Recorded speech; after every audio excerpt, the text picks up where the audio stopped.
Enjoy becoming invisible. That's what a friend texted me on my 40th birthday. And both of those versions are me, bad bitch and no self-esteem. My genes gave me bad skin, anxiety, and luckily a low tolerance for bullshit. I spent my whole life trying to become this woman. And I feel like I just fucking got here. And she looked at me. I'll never forget it. She looked at me and she just said,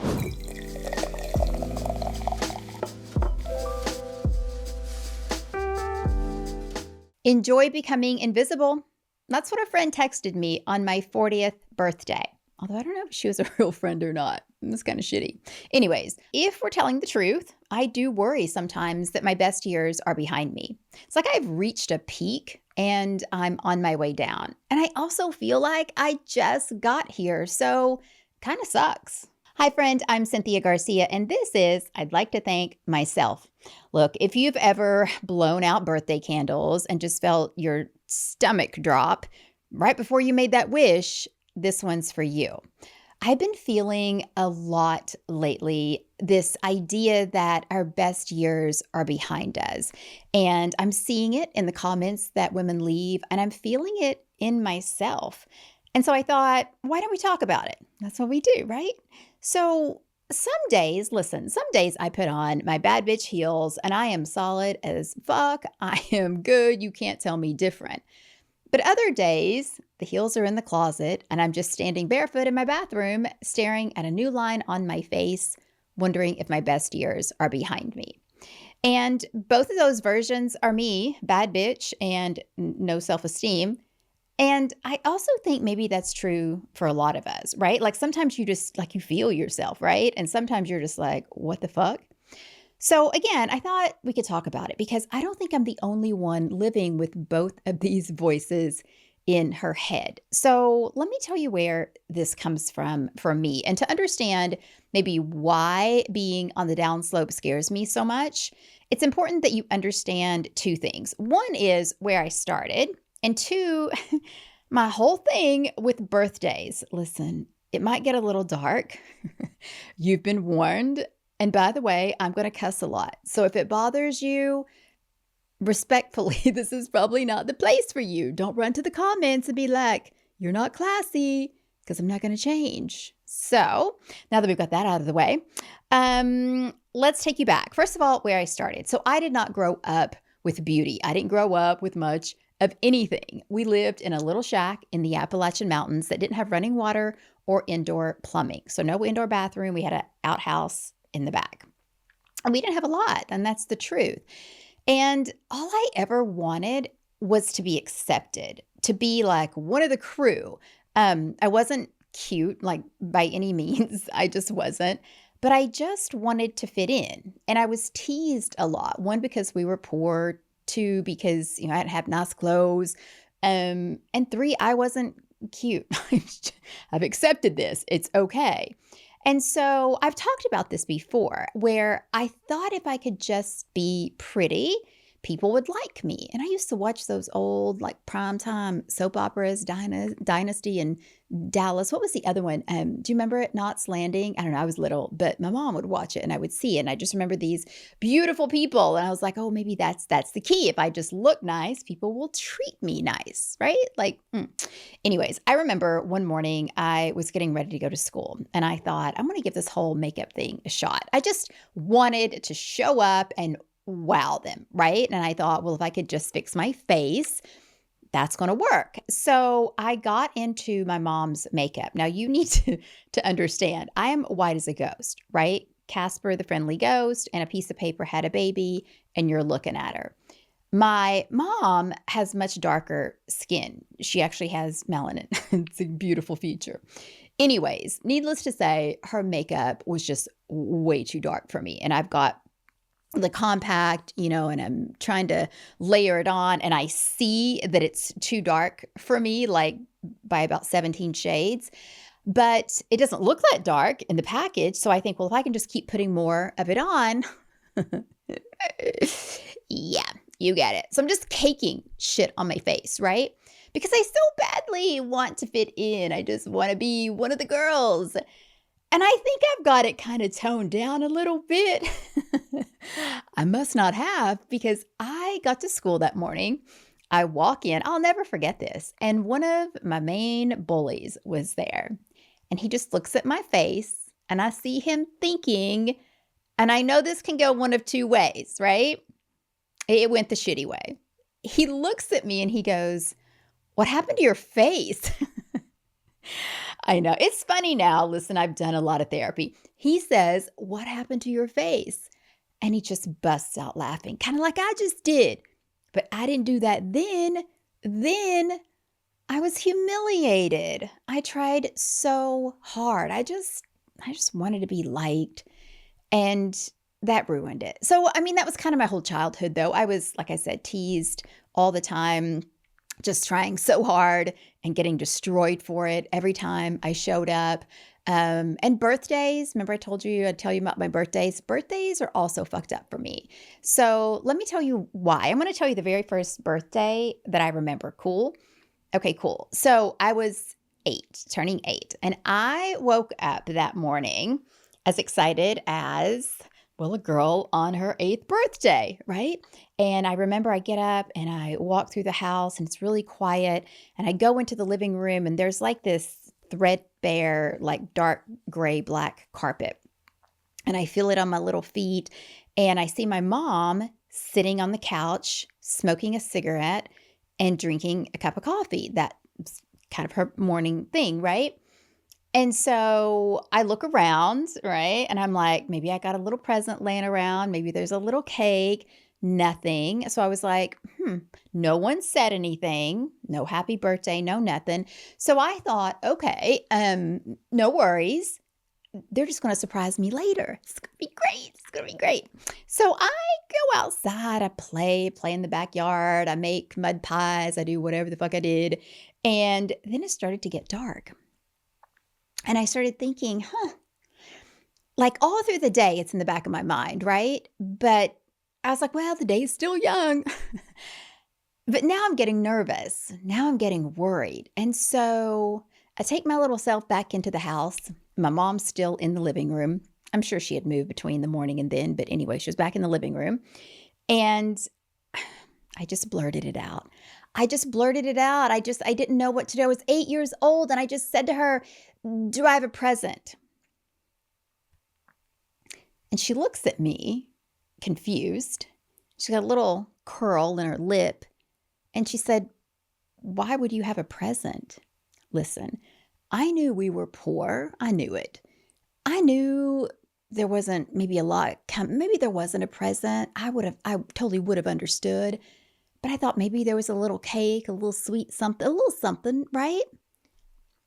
So I say to her, well, because it's my birthday. And she looked at me. I'll never forget it. She looked at me and she just said, "So?" Yeah. And in that moment, I told myself a story because that's what we do, right? Especially as kids, but even as adults, we tell ourselves stories to give meaning to the things that happen in our lives, regardless of whether they're true or not. So in that moment, I decided that I wasn't special and I didn't deserve anything. That's the story that I told myself. And that played out for many, many years until I learned that I could rewrite that story. And I could tell you birthday story after birthday story after birthday story. Like I remember one year my mom called to say happy birthday, but it was on the wrong day. I shit you not. Other years, she just fucking didn't call. Cool.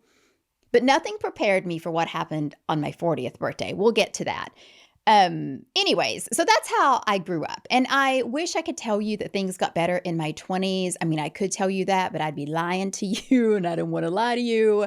My 20s were a shit show. I mean, oh my God, they were a shit show. So by that time, I had moved out of this little tiny town to Los Angeles, California. What the fuck? First big city I'd ever lived in. I mean, listen, go big or go home, right? And I was starting to model because then I figured out how to put some makeup on and make myself sort of look presentable. I was getting there.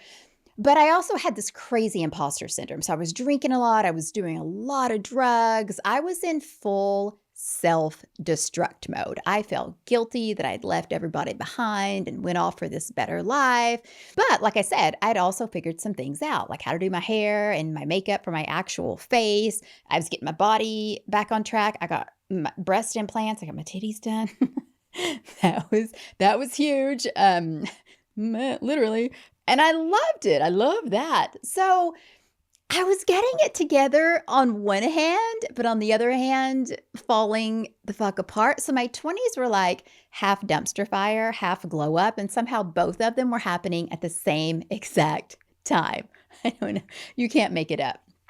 Anyways, my late 20s, things finally started clicking, but the imposter syndrome was still screaming. I won't lie. Every time I looked in the mirror and I'd think, maybe I'm becoming someone new. Maybe I'm getting that new life I started I set out for.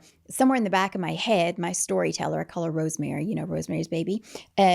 She would say to me, but remember, you're just that little girl with that powder caked on your face. Don't get above your raisin. Don't get too big for your britches. Like all these things that I'd heard growing up, right? So anyways, that was my 20s. My 30s, finally, I had found my groove. I was doing well. I had my daughter, Rain. That's her name. I was building businesses, very successful businesses. My health was on point. I'd stopped all the drinking and drugging and all the things. I was in good shape. I was doing really, really well. I had a beautiful home, amazing people around me. I finally felt like I had crossed over, right? Like the girl who had bathed in a creek and dumpster dived for makeup had actually made it. Like that felt so cool. Everything I had clawed for since I was 8 years old was finally here. I know, but it doesn't last. I know.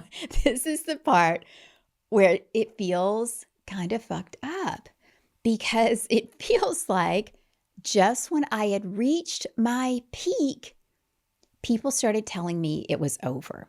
Okay, so this is what happened on my 40th birthday, okay? Because this is when everything changed. So already leading up to my 40th birthday, I was nervous. Were you nervous for your 40th birthday? Were you feeling like, oh shit, this is it? Did you have any of that? Or were you just like, meh? Because my 30th birthday, I don't know about you, but that's when I thought it was over, right? I didn't have my daughter until I was like 33, but turned 30. It sounds so stupid now, but I thought everything was downhill. I actually did think that. I remember I rented this bougie place in Palm Springs. I got spa treatments for 3 days solid. I packed in as many as I could get. It was my therapy at the time. I felt like I was having a midlife crisis at 30. I remember I even bought this book. I think it's called Midlife Crisis at 30. I don't know. Look on Amazon. Probably not there anymore.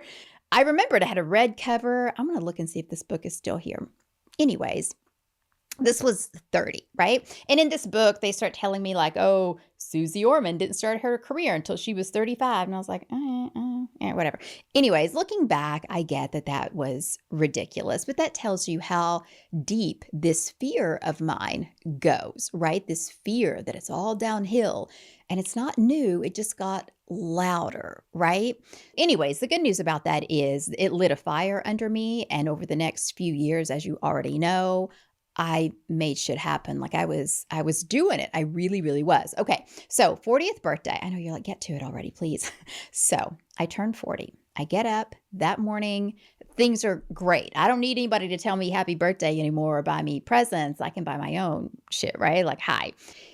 And the day is beautiful and people are, messaging me and they're sending flowers, beautiful bouquets. I get champagne because people know I love it.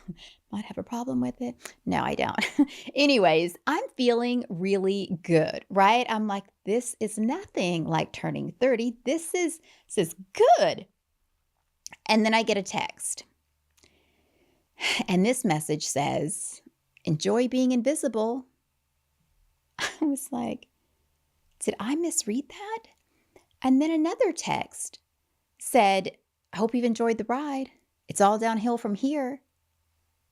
I was like, what? And they had LOL, crying, laughy face. But I felt that shit. Like I felt that. And I was like, what? And I remember I responded to one woman just trying to laugh it off. And I said, yeah, that's not going to happen to me, right? Vain. And she responded. And do you know what her response was? She said, that's what we all said. I was like, what? Who is we all? Was there a meeting and I wasn't there? What? Something in that moment shifted for me because these weren't strangers on the internet just being mean. I've gotten plenty of that. These were women who actually believed that, who accepted it, who were welcoming me into this club of invisibility. I'm like, are we going to wear cloaks or some shit? And these women just thought, now it's time to start fading. What? I couldn't believe it. I really couldn't believe it. That's the day I knew I was going to change things. I was going to age exactly however I wanted, and anyone who had a problem with it could just go home and stay there. Like that's what I decided. And I had spent my whole life trying to become this woman, right? From creek baths to founding a skincare company, dumpster diving for makeup. Like now at 40, I'm thinking I've made it. I'm good. But the welcome committee at 40 is telling me it's time to pack it up. What? Anyways, that's when I knew I had to change this narrative, right? Like I'm really good at rewriting stories. I've done it since birth. And I thought, I have to do something about this. And that's when I built my skincare company. It's called Rewritten Beauty, right? I wanted women to, yes, be able to rewrite the signs of aging on their face, but to also rewrite the stories that were told about it. Because quite frankly, the stories are bullshit. So that's Rewritten Beauty. That's the whole company. I'm so proud of it. It's why we continue to push this brand forward. I really am passionate about helping women understand it's not downhill from here, because there is this lie that once we're 40 and beyond, that we should just age gracefully. You've had a good run. You should just move on now, right? Let somebody else step up into the spotlight. Women hear this at 40. Men hear you're in your prime, right? But not women, not women. And it's not even aging necessarily that's the enemy. It's the story that we're told about it, as I said. And so as I was preparing for this episode, I started just Googling some things, as one does. And I started noticing that women, like a 50-year-old woman, for example, let me tell you one of the things I read. A 50-year-old woman starting a business is almost twice as likely to build a top growth company than a 30-year-old woman. That's not me being delusional. That's MIT and Northwestern studying 2.7 million startups. I know, I saw that and I was like, oh, I got to tell them this. I got to tell them this, right? It's wild. You think about people like Viola Davis, who grew up dumpster diving for food, just like I did. She didn't have her breakout until she was 43 years old. It's like our 20s were the training montage, and the movie actually starts at 40. We also know that women's confidence actually peaks between the early 40s and the early 50s. We have less self-criticism, more decisiveness. We have less fucks in our purses that we're carrying around.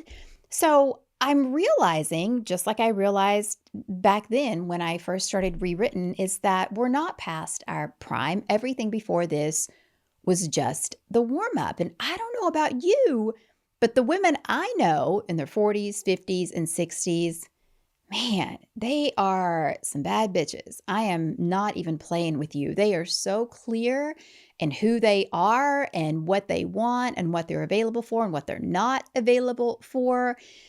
I love it. I just love that self-assuredness, that confidence. So I refuse to be invisible no matter what they say. And I've talked about this before, but at 48, that's not easy. maybe you know, there are costs to refusing to fade, to refusing to be invisible, to wanting to still look hot as fuck at any age. And it's not just money, although it is money.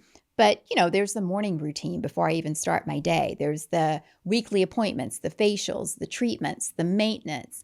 There's the discipline of doing it all when you don't feel like it, when nobody's watching, when you're tired, when you'd rather just skip it and go to bed with like your makeup on like you did in your 20s when you stumbled home from that party, right? But then if you do, it's not going to do well tomorrow, so you make it happen.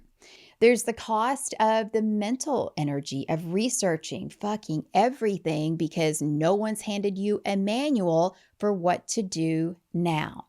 So there is a cost, but I'm willing to pay it. And it's funny. People look at me and they just think I'm lucky. People comment this all the time. They'll say, "Oh, you have good genes." No, Lucy, I don't. I told you I'm from the Appalachian Mountains where your brother just might be your uncle. I'm just saying, beautiful area, love the people, and it's fucking true. I bathed in a creek. My genes gave me bad skin, anxiety, and luckily a low tolerance for bullshit. But everything that you see, I created. Literally every single thing. And it cost me every single day. Like I said, not just money, but time, energy, discipline, trade-offs. It's just a choice that I make every single morning before the sun even comes up. There's also another cost that I feel like people aren't talking about. So I want to talk about this with you because I feel like you get it. And that is judgment. The judgment, right? The judgment from people who think you're shallow or people who think you're vain. I am vain. We've covered that. Fully own it. But what I've realized now at 48 is that people are always going to be thinking something. Aren't they though? Like, fucking aren't they? So I'm just going to let them have their thoughts without trying to change them. I'm just going to do me and I'm going to let them do them. And that gets to be cool, right? Okay, so real quick, if you're sitting here thinking, okay, but what do I actually do about aging? What do I use? What are the procedures? What are all the things? I built something for you. So I created a quiz to help you get your personalized hot as fuck plan. True story. It's not a generic checklist. It's based on where you are right now and what your goals are. So if you want that step-by-step plan, click the link in the description, take the quiz, and I'll send it right over. Now, I know some of you are watching this and you're thinking, girl, just let it go. Let it go. Get a therapist, let it go. And I hear you. Respectfully, I do. So let's talk about that, shall we? I want to be really clear. I am sharing here what I choose, not what you should choose. No. If you're the woman who has made peace with aging just as it comes, the woman who's found her version of this and it doesn't involve $10,000 laser treatments and 12-step routines, I love that for you. I really, really do. I mean that. I do. Some women choose different. That's okay too. Some women spend what I spend. Some women spend nothing. Some women spend more. Some women are somewhere in the middle and they're just figuring it out as they go. None of us are wrong. This is your face. This is your life. This is your money. It's your time. It's your choice. As always, the choice is yours. But here's what I won't accept. I won't accept this for me or for you. Is somebody else deciding when we're done. And if you're 37 now and you're already dreading 40, I want you to hear me. The women who sent me those texts, they were wrong. And I'm the proof. You're not about to expire. You're about to begin. And I will say that as many times as you need to hear it until you believe it for yourself. Because here's what this was really all about. And it took me a while to figure this out. I'm not going to lie. Like sometimes I catch on quick, sometimes not so much. But this was never just about my face. I mean, it was, but it wasn't. It was about the girl who bathed in a creek, who caked her mom's dark powder on her ghost white face, just hoping someone would think she was pretty. It's about that girl who dumpster dived for makeup, whose mom said so on her birthday, who overcame all of that shit to sit in front of you today, a slightly better version of where I started. And that's the thing that really gets me. Like, that's what this is all about. It's not that I'm afraid of getting older. It's that I feel like I just got here. I just got here. I didn't grow up with nothing and build all of this just to be told at 48 that the good part is over. I didn't survive my 20s, build a company, raise a daughter, and spend 18 years figuring out what actually works on my own fucking face just to fade. I'm not fading. I'm not being invisible, and I'm not going to pretend that wanting more time as this version of myself is something I should apologize for. I spent my whole life trying to become this woman, and I feel like I just fucking got here, and I want more time. That's it. I just want more time as her. That's what it's about. And this is about my daughter, Rain. I know she's watching. They're always watching, right, moms? Always watching. And if she watches me give up, not that everybody who chooses not to do what I do is giving up. For me, it would be giving up. This is for me. If she watches me give up, she learns that women have an expiration date. If she watches me show up every day, not out of fear, not out of vanity, okay, a little vanity, but because I actually like being this woman and I want more of this life, she learns something different. She learns that you get to decide when you're done. Not a birthday, not a text message, not anyone, but you. So on that note, a toast. I need to drink this, so I'm glad we're doing this. All right, a toast. Today, I'm raising a glass to the girl who stood in her mama's room, caking on powder that was too dark for her face, just trying so very hard to be pretty. Who told herself at 8 years old, standing in a living room with no birthday cake and no present, and a mother who said so, that she wasn't special, that she didn't deserve anything. She didn't know it then, but that girl was going to spend the next 40 years rewriting every story anyone has ever told her about who she was and what she deserved. That she was going to build a skincare company, raise an amazing daughter, spend $1.3 million figuring out what actually works to look hot AF, and sit here at 48 with a glass of champagne and all of you hanging out with me, still choosing herself on purpose every single day, even when it's hard, especially when it's hard. To the woman who's not done yet. And to you, whatever your number is, whatever your version of that bathroom mirror looks like, if you're in the middle of rewriting your own story, this one's for you too. So a toast to who we were, to who we are, and to the icons we are still becoming. For that and so much more, I'd like to thank myself. Cheers.